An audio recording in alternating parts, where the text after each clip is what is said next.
Hey guys, it is Danny here, the Multiple Streams Queen.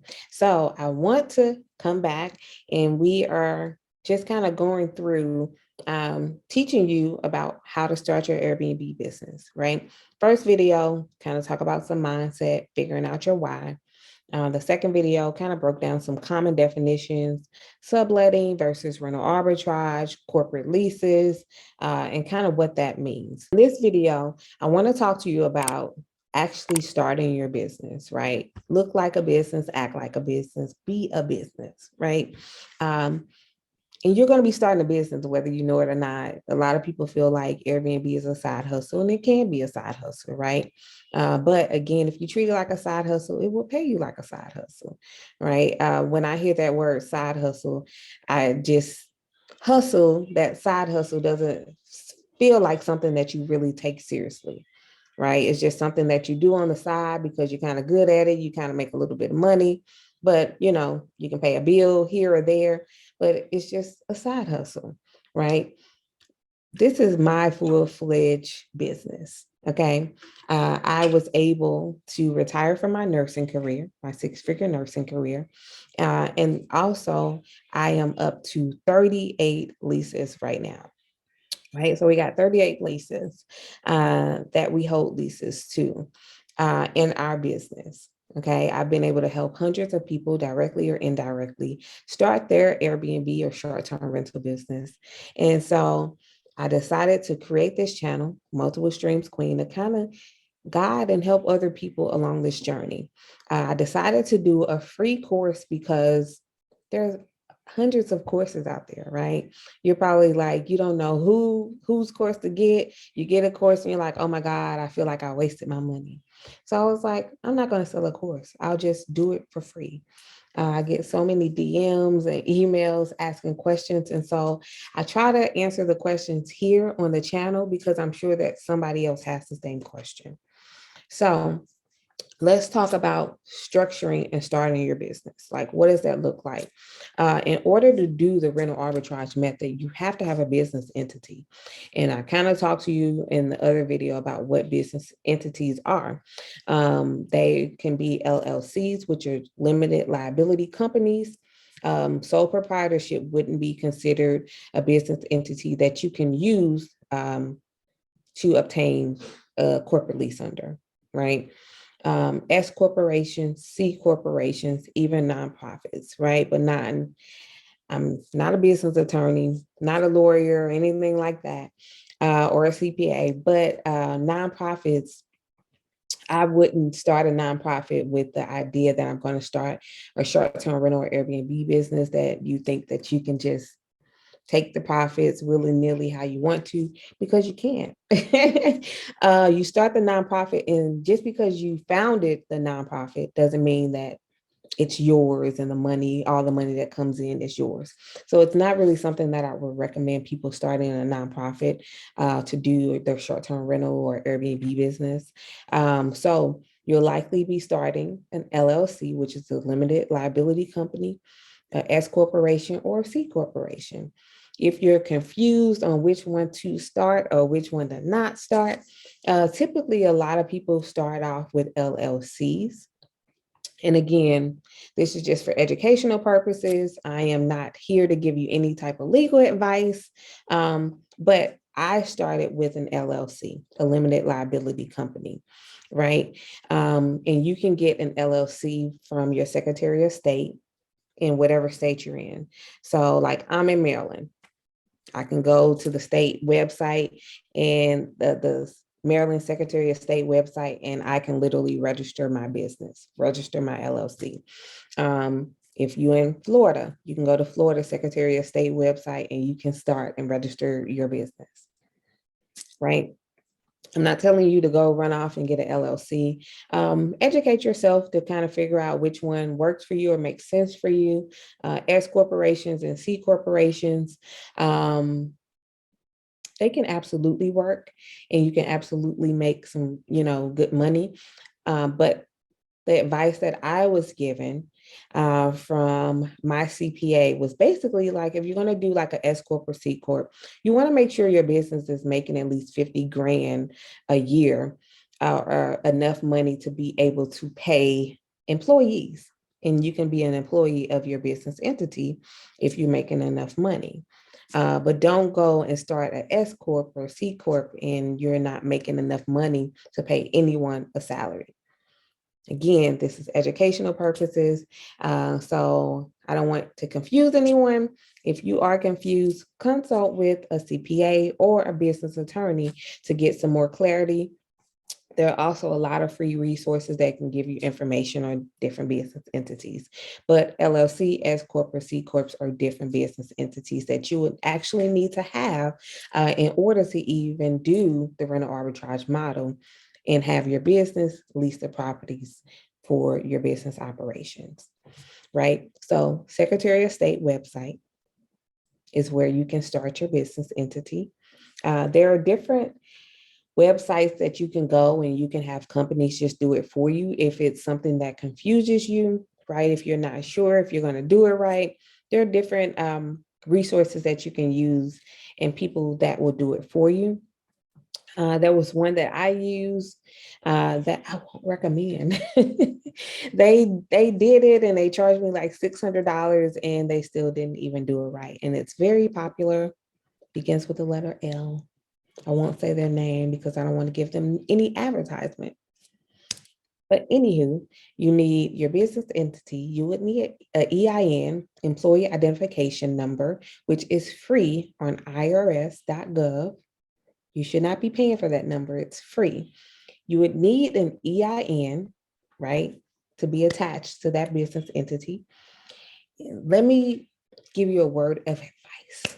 When you're starting your business entity, if you even think at some point you're going to want to go after funding, right? If you're going to want to go and take out lines of credit or get credit cards from banks or different lenders for that business, get a virtual office address. If you do not have a brick and mortar location, which many people will not have, right? When you're first starting out, you don't immediately go and rent an office space. So if you don't have a brick and mortar, which is like a physical building, get a virtual office address and not a PO box, a virtual office address. There are some for as cheap as $10 a month. That you can utilize to get a virtual office address. And essentially what a virtual office address is it gives you that big business look, even though you're not a big business yet. You're on your way. That is what your intention is, to start your big business. So it gives you that big business look. It gives you that credibility that lenders and the banks will be looking for when you're asking for any type of lines of credit or you're asking to borrow their money to grow your business or to hire people or to do whatever, right? So get a virtual office address. Listen to me, right? Because I have done it and I've had to go and change everything. And it's really hard to go back and try to change everything. So that virtual office address, you want to make sure when you are applying for your LLC and your EIN that you put that virtual office address on both of those things. The EIN paperwork and also your Secretary of State website paperwork when you're filling out for your business entity. Go, just listen to me. Just go do it, right? Get a virtual office address and do not get a PO box, right? And so what happens is that address that you use, you want to look it up and make sure it actually comes back to a building. Because this is exactly what the lenders and the banks will do. I literally just had a friend tell me this less than 3 weeks ago, and she has several businesses, but one of them, she was using a PO box, right? She was using a PO box. It gave, she gave the PO box to the lenders, right, for her business information. They asked for the address. They want to know all the information. They looked it up. They Googled it, and they said it came back to it came back to one of those shipping stores. And so they knew that it was a PO box, and they were like no. They didn't want to give her any business funding because of that. So if you even think that you're going to go after business funding, right, to start or grow your business, just get a virtual office just from the beginning. Okay. It's some work to change everything on the back end once you've already started it. So get your virtual office address, go to your Secretary of State website, get your EIN, right? You used to need a DUNS number, but I'm hearing that you no longer need a DUNS number. And essentially what a DUNS number is, it's a Dun and Bradstreet number. They would use it to help you build your business credit. So just like you have personal credit, your business has business credit, right? And essentially what people are looking at when they're looking at your business credit profile, and essentially what it tells people is how you pay back people, your vendors that you're getting anything from. The business credit will be another video, right? But there's another number now that I think they are kind of moving to for people versus the Dun and Bradstreet number. But I do know that you can still get a Dun and Bradstreet number. So I'll still talk about it, right? So Secretary of State website to register your business entity. Get your EIN. Before all of that, you may want to look into getting a virtual office address, okay? To give your business that big business look, right? The credibility. The virtual office addresses I have, they are actual commercial buildings that actually have real offices in them. And I can get mail there and I go and I just pick up my mail when I receive mail, right? Or sometimes they can mail it to me. So there are some for as cheap as about $10 a month. And again, this just helps give you your business a credible look, right? So once you can go and set up all of those things, once your business entity is approved, you got your EIN letter, you got that virtual office address, you got your DUNS number, then you can go and open up a business bank account. They're going to want to see that paperwork from the Secretary of State that you got a business entity, that it was approved. They want to see that piece of paper with your EIN on it, right? They want to see a address, right? An actual address. You can use your home address if you want to, but if you're using your home address, just know and understand that many states' business entity information is public. So if someone wanted to go in your state and look up your business entity, whatever address and whatever information you have attached to it is public information. So people will have access to it. So that's another reason I tell people, like, just get a virtual office address because you just never know. You don't want people popping up at your house for just any random old reason. Okay. So open up your business bank account, fund your business bank account, put some money in there. Put some money in there. If you don't have it right now, maybe you can work out a schedule that every time you get paid, you will loan money to your business. I'll talk about that in another video, maybe a bonus clip, but you can loan money to your business and you can pay yourself back. There's some paperwork, agreements and contracts that you will need to fill out, some type of payment schedule that you would need to write out for this type of agreement, but you can absolutely do it because a lot of people are like, well, my business is new. I'm not operating yet, so I don't have business income. Because I can guarantee you what will happen is these apartments, when you're coming and you're trying to do, you finally get someone to tell you yes. Yeah, sure. Come on. We do corporate applications all the time. Oh, yeah, sure. You can advertise. We don't mind. You go and you do the application and they want all your business information. And then they ask for your business income. And then you're right there and you're stuck because you don't have anything to show them. Even if your business is not making money, most of the time, they just want to see that you're able to pay the rent. That's it.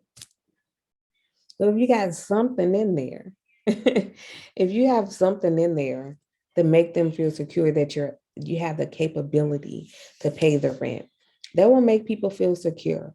Just like when you're filling out apartment applications on the personal side, they want to see proof of income. On the business side, many apartments, I don't know many that don't require it, they want to see proof of income, right? So that is one of the common requirements that I see come up when I am doing corporate applications: business income, profit and loss statements, tax records. So in order to look like a business and act like a business, set yourself up right from the beginning. Set your foundation up right from the very beginning. Get a virtual office address, get your business entity, get your EIN, get your Dun and Bradstreet's number, right? In order to even get that, you will need to upload your paperwork, your LLC or your S Corp or C Corp paperwork, your EIN. You're going to need to upload that to even get a Dun and Bradstreet number. And again, the Dun and Bradstreet number is just a unique number that's attached or tied to you building business credit. Dun and Bradstreet is one of the business credit bureaus that can report your business credit scores, right? A lot of your business credit scores are based off of how well you pay your vendors back, right? All apartments do not require that, but some of them do, right? You just think about it on the personal side and the business side. They kind of mirror each other, right? So if you're going to apply for an apartment, not only do they want on the personal side, they want proof of income. On the business side, they want proof of income. Some of them may want to run a credit check on the personal side. On the business side, they may want to run your business credit to see what your scores look like. How do you pay people back?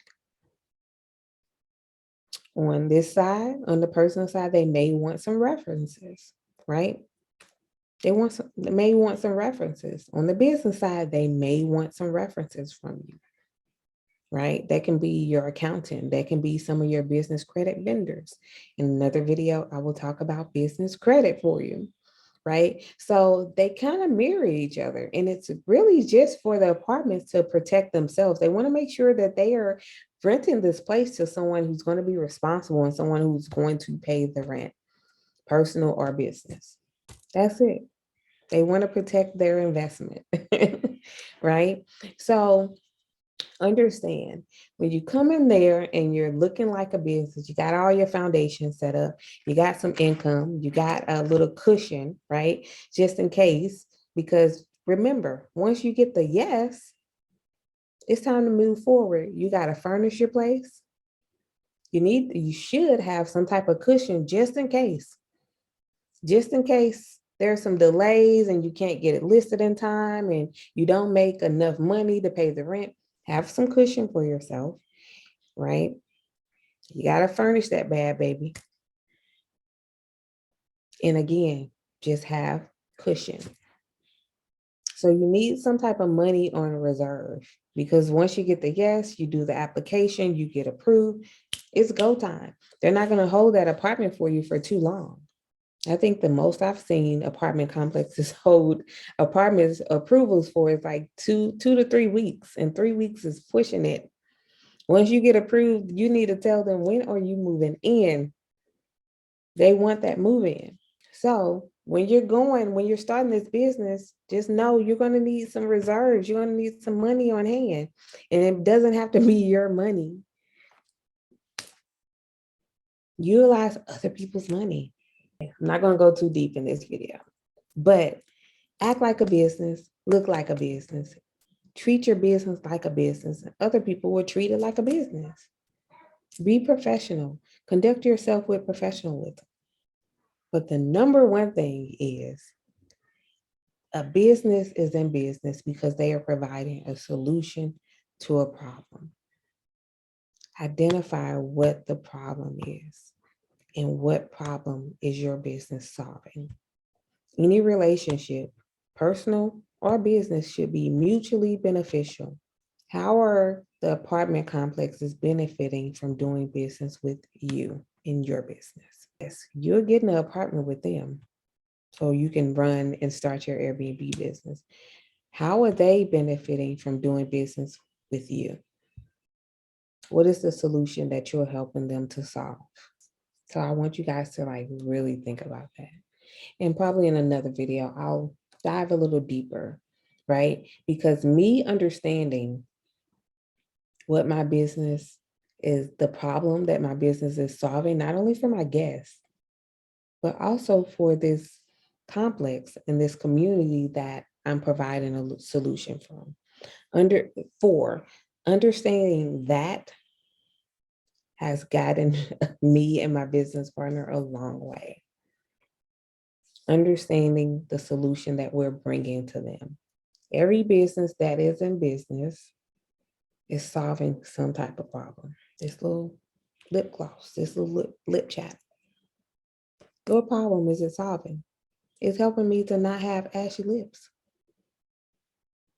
That's why I bought it. Right? Every business that is in business is providing a solution. So I want y'all to really think about that, and we'll dive a little deeper into it in a later video. The next video, I will talk about business credit and utilizing other people's money and why it's important. All right, y'all.